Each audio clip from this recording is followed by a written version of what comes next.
Thank you, Zimbabwe, for tuning into yet another informative edition of your program. This is Agricultural New Directions, Agribusiness, and I am Wadzanai Manyore. So this is a platform which is specifically created for our farming community here in Zimbabwe. Now, as you can see, we are approaching the winter season, and in this episode, we are going to be looking at the various crops, the various horticultural produce that we can produce here in winter here in Zimbabwe. To discuss this and more, I have taken the liberty of inviting Mr. Mashaju. He is the owner of Farm Mesh Nursery, located in Greencroft, right here in Harare. Mr. Mashaju, thank you for gracing our platform with your presence today. Tinotenda tikukwazisai vateereri tichivimba kuti chirongwa chatibatsira tese.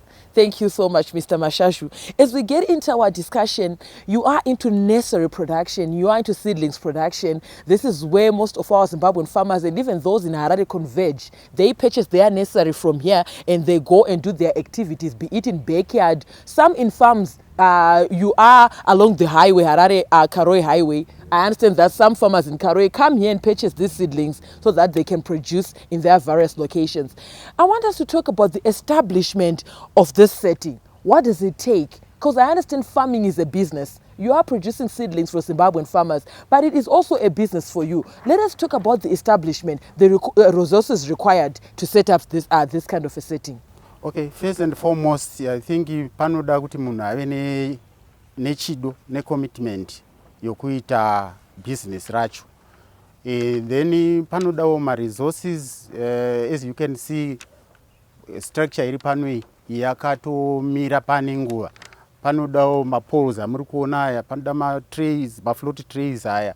Pozodawo zvakare material yacho yatinoshandisa kudyara mbeu, pine bark.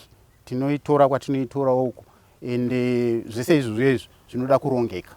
Okay, as we get into our discussion more and more, let us talk about what you acquired in terms of economic value. You spoke of pine bark, you spoke of the float trays. I can also even see irrigation, because this establishment does not rely on rain-fed agriculture. Let us talk about those resources, the poles, the nets, the greenhouse plastics. Let us talk about that. Okay, first and foremost, sezvandataura kuti panoda commitment, because kana muchiita zvinhu zvakadai, you don't know kuti vanhu vachazvifarira here kana kuti havazvifariri, but knowing our Zimbabwean people kuti they are agricultural people, munogona kuona vachingorima pese pese, that means chido chinenge chiripo. Right. Isusu manje tichibhesa nekuziva vanhu vedu kuti vanofarira izvozvo, we had to commit ourselves to set up nursery, ma-poles aya, especially akamira aya, anoda ma-treated poles, as ekuti, because mukatarisa panogara pakangodirwa mvura pakatota, kana asina kutreatwa anogona kuora anytime, but kana akatreatwa anogona kugara nguva yakareba, ozotiwo zvawo through nguva yafambawo anogonawo kuzongotangawo kuda ma-replacements, but otherwise anogara nguva yakareba. Then you also need ma-plastic aya. Ma-plastic aya akanakira kuti nguva yekunaya haapinzi mvura, nguva yekutonhora chando hachipindi, saka tinoita zvekukontrola mvura inodiwa nema-plants ndio yatinoshandisa. Ma-watering system yedu panapa, you can see kune ma-sprays turi along the beds. Yes. Toto ndoto watinoshandisa because tinobudisa fine droplets dzisinga damage ma-seedling, plus tinosanganisa all over the bay. Okay. Saka ndo zvimwe zvatinodira kuti hatudyi mvura yakawanda, turi effective, tunosanganisa mvura yedu pese pese. Then also material ndambotaura kuti tinoshandisa pine bark as opposed kuivhu. Ivhu natural soil rinogona kuoma, rinogona zvakare kunge rine ma-soil borne diseases. Saka pine bark tinoitora toitreata, fumigata, then tozoisa matray momomo. You will see kana mukatarisa mbeu dzacho dzinotaridza utano, because hadzina dambudziko rokurwara, because mbeu dzakangofanana nevanhu, ikaexposewa pane zvirwere, ma-viruses, inobatira yobva yarwara. But kana iri pahealthy environment inorespondawo zvakanaka ichikura ichiita seedling yakanaka. Okay, Mama Shashu, thank you so much. As we move right along, let us talk about the chemical requirements, fertilizers that you apply, and even water requirements. What is your source of water? Do you have a reservoir, tanks? Do you have a stream nearby? Because I understand that if you are irrigating, it comes at a cost. Be it fuel, be it electricity. Let us talk about those costs, aligning them to this production setup. Panapa isi tinoshandisa borehole. Tine borehole rinopomba mvura yacho haisati yambopera. It has always been available. Asi tinotanga taisa reservoirs, matengi, yozobuda imomo mune booster pumps ichienda patiri kuda kuti iende. Booster pump rakanakirawo kuti rinocontrola the pressure level yokuti mvura yacho inoenda ichindosvika kwese at the same level ne same amount. Okay.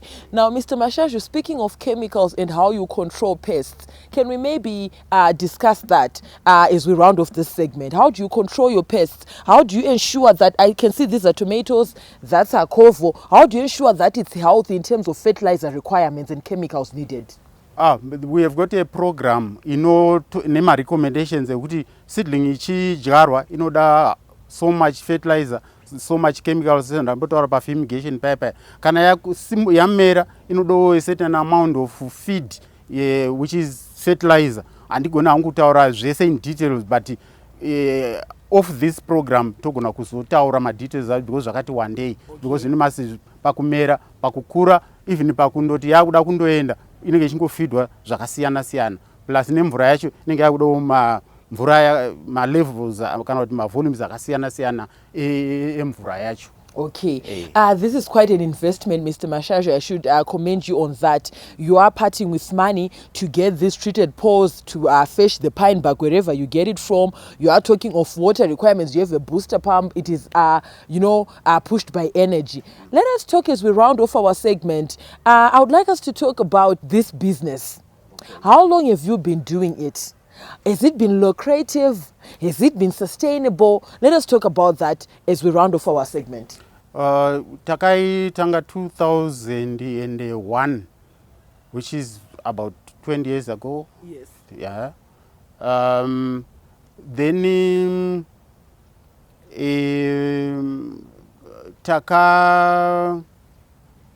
takakwanisa kusurvive throughout all this time. It's not a $1 million business zvayo, but ita survive nayo. Even vashandi vatinawo panapa, we've got over 10 families that are surviving here.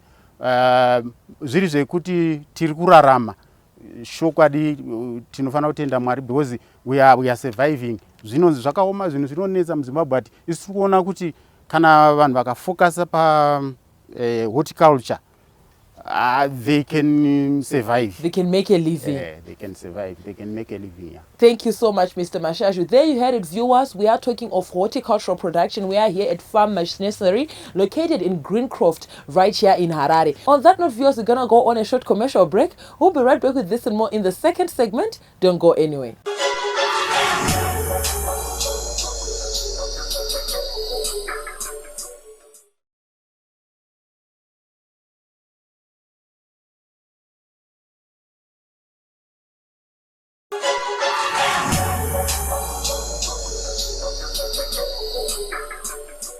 Welcome back, viewers. You are watching Agricultural New Directions, Agribusiness, a platform that is created for you, our farming community here in Zimbabwe. Now, viewers, we encourage you to be a part of these conversations. Feel free to get in touch with the producer, Wadzanai Manyore, on 0772-807-506. Alternatively, you can like our Facebook page, Agribusiness with Wadzanai. Leave your comments and suggestions on our YouTube channel, Agribusiness with Wadzanai. We are also available on Twitter, and our Twitter handle there is at Agribusiness110. Now, earlier on, before we went to the break, Mr. Mashashu here was talking of the lucrativeness of this business. He was saying it might not be a multi-million-dollar business. You might not be able to buy an aeroplane from this business, but you can survive. You can make a living out of it. As we speak, he has over 10 families relying on this business, these employees that he's taking care of. Mr. Mashashu, we are in the second segment. Welcome back. Thank you.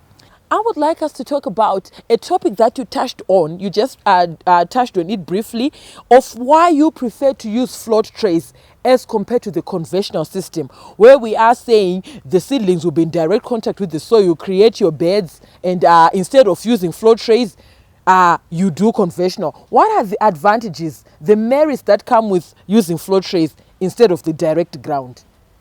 Okay, mafloat trays akanakira kuti patinotransplanta mbeu yedu yajuu kuenda kumunda kundodyarwa inobuda neivhu rayo ende haizorwari zviya zvinofanana nekuti kana iri pasi patinoibvisa paya inodimbika midzi yozotanga kuti kana yakumunda kuya yotanga kuita rerouting, kutanga kuburisa maroots manyuwani yozotanga kuwana chikafu ende inomborwara ipapo. And that process dzimwe dzacho dzinotadza kutoreviva, dzinobva dzangofa ipapo.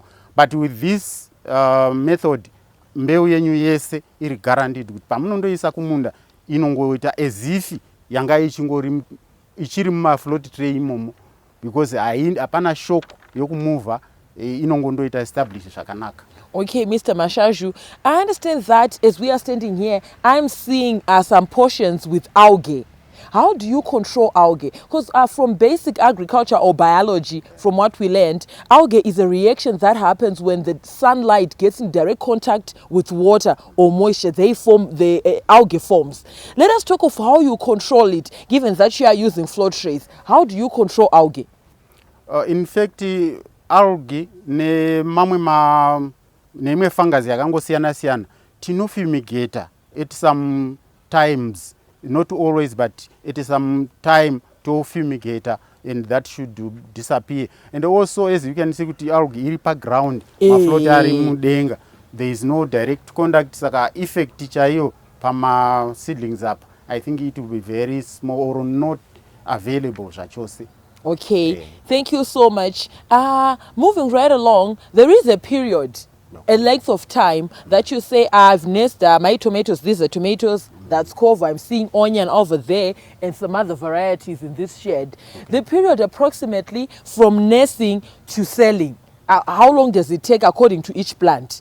Well, my plants are not siyana, but the minimum period is about 3 weeks. That means about 21 days of parepi, ne tsunga, ne kovo.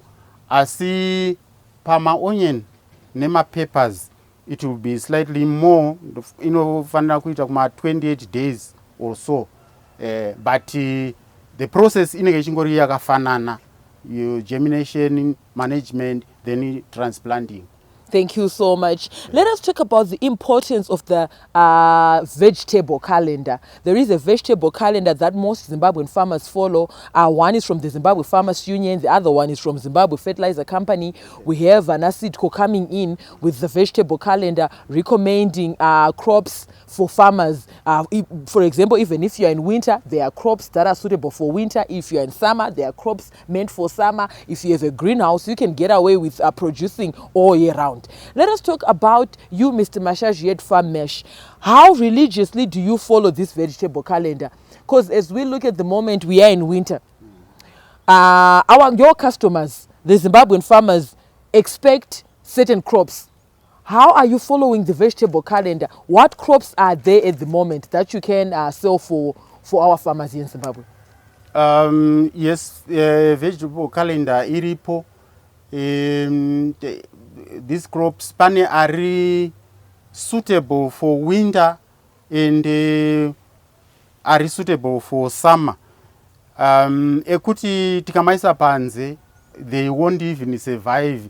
For instance, ma crops akaita fanika ma cucumber, ma domasi, ma peppers, kana tamu winter.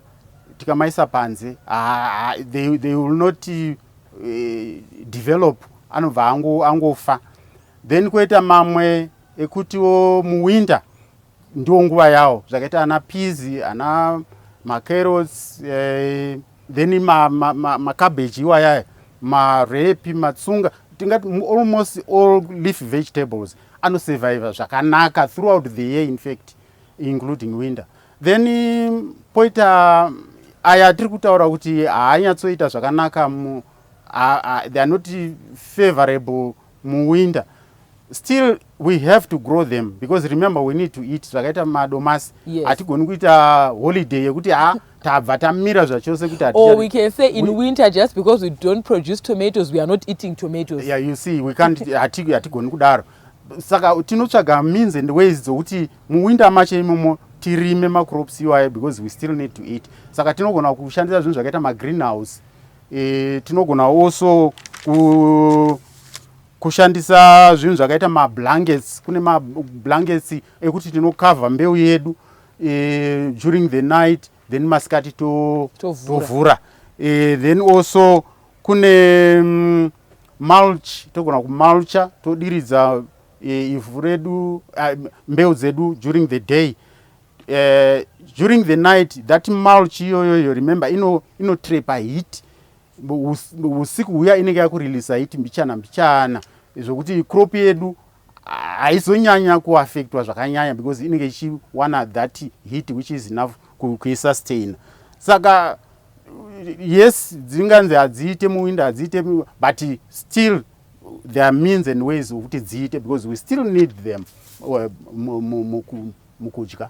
Okay, thank you so much, Mr. Mashashu. That was a very detailed presentation. On that note, viewers, we're going to go on a short commercial break. We'll be right back with this and more in the third and final segment. Stay tuned.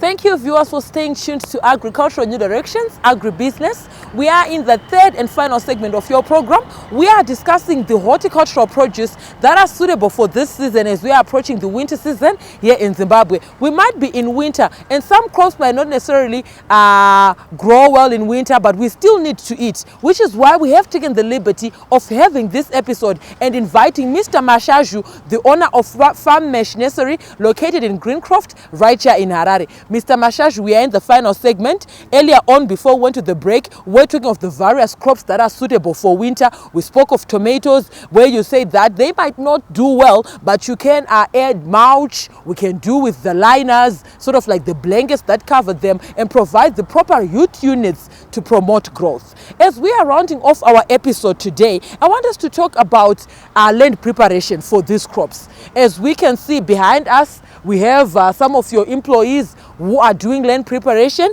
A touch on land prep. Land preparation yakakosha zvakanyanyisisa nekuda kuti ndio kana yanga iri imba taiti ndio foundation pamuri kuvakira mudhuri wenyu kuti imba yenyu izomire kwemakore. Saka apa land preparation inokosha pakuti timba ivhu redu tarite fine tilth yekuti kana takundodyara tumaseeds twedu tudiki tuya tumaseedling tunogona midzi yacho inogona kupenetrata ichifamba ichitsvaga chikafu muivhu rakasununguka, unlike ivhu kana risina kugadzirirwa midzi inoita dambudziko rekufamba. Yes, thank you so much, Mr. Mashashu. Patakamira panapa, as we are standing in here, I can see that your soil is rich. It looks rich from an agricultural point of view. If we look at it with the eyes of an agriculturalist, it's black soil filled with humus. It looks rich. Let us talk about the fertilizer requirements and the chemical requirements. We are talking to a farmer who's just acquired, we've just bought seedlings from you. She has bought her tomato seedlings or her cabbage seedlings. She is going home. What do you expect? The onus is on her now to take care of those seedlings. It is a well-fed seedling with the right fertilizer requirements, the right chemicals. You took care of it. She is now back at home in Karoi. She's looking to transplant that seedling. She is looking to plant it. What do you expect? What is your word of advice to the farmer? Kazhinji kana varimi vatora mbeu tinovatipa kuti mbeu iyi munondoibata sei. Asi zvandingangotaura ndezvekuti kana vatora mbeu ngavange vakagadzira ivhu ravo, land preparation yatataura iya, ngavazofiltawo ivhu ravo kuitira macutworm, because macutworm anogara muivhu. Patinongodiridza nekudyara, I don't know how that happens, but kuseni pamunomuka madyara munogona kuwana twakadimburwa twese, because macutworm anomuka usiku odimbura. Saka panoda kufumigata ivhu iroro nemachemicals anoshandawo pakuuraya macutworm iwayo. Then at the same time pavanodyara ngavaise mafertilizer. Pane macompound C ndo normally inoshandiswa pakudyara mavegetables, ngavaise iyoyo. Kana at the same time vanogona kunge vachiisawo futi manyowa akasiyana siyana, but anofanira kunge ari manyowa akamachuwa akaibva, either chicken manyowa or crawl manyowa or any other manyowa compost chero, asi ngave akaibva zvakakwana, because kana asina kuibva anogona kukonzeresa futi madiseases mumbeu iyoyo. Thank you so much, Mr. Mashashu. I can see as we are standing in here, your horticultural enterprise, apart from the seedlings, does not rely on rain-fed agriculture. We have a form of irrigation that you set up. Maybe you can explain what inspired you to set, I can see it's drip irrigation. What inspired you to set this kind of irrigation? And we are talking of it being capital intensive. What does it take for a farmer to say, I'm going to be doing horticulture, but I'm not going to rely on rain-fed agriculture? Mind you, we are talking of winter, where there is no water. We don't have rains in winter. Let us talk about that. Okay, tambotaura kwekutanga kuyachiti panda commitment to put resources in. Une chokwadi chekuti zvandiri kuita izvi ndikuda kuti zvibude, but kana tisina sure tinogonawo kungoti chero zvazvaita. But apa kana mune program yenyu yamakaronga kuti tinoda kuita kudyara izvi nezvizvi, you motsvaga information yokuti which is the best way to do it. Isusu panapa takaona kuti zvinyatsobuda tinonida kuisa madrip aya. Madrip akanakira kuti anounza mvura iri equal pamaplants ese anenge aiswa ipapa. Each plant inowana its share yakangoenzana nemamwe, kuna inowana more or less, and also inopa mvura yacho yamuri kuda depending nguva. Kana mukati toda kudiridza for 10 minutes, you already know kuti pachapinda maliters mangani ari kudiwa neplant. Kana mukada kuti tiri kuisa kana kuti 20 minutes or whatever, but at least mune measurement yamunoziva kuti plant yedu yawana mvura yakati versus ma requirements ndizvo here moona kuti zvinenge zvirizvo zvamaita. Other than that kuti tizodera nebucket, yes zvinogona kuitawo asi zvinenge zvisina measurement. But kana tichida kuita zviri commercial business, I think it's best to invest in the right technology kuita kuti zvinhu zvacho zvibude sezvinotarisirwa. Okay, thank you so much, Mr. Mashashu. Speaking of durability, I know that our audience there at home vari kutofunga kuti so drip iri rinondirasitira makore mangani? Okay, madrip akangosiyana, just like any other material. Kuti kune material dzine short life koita dzine long life.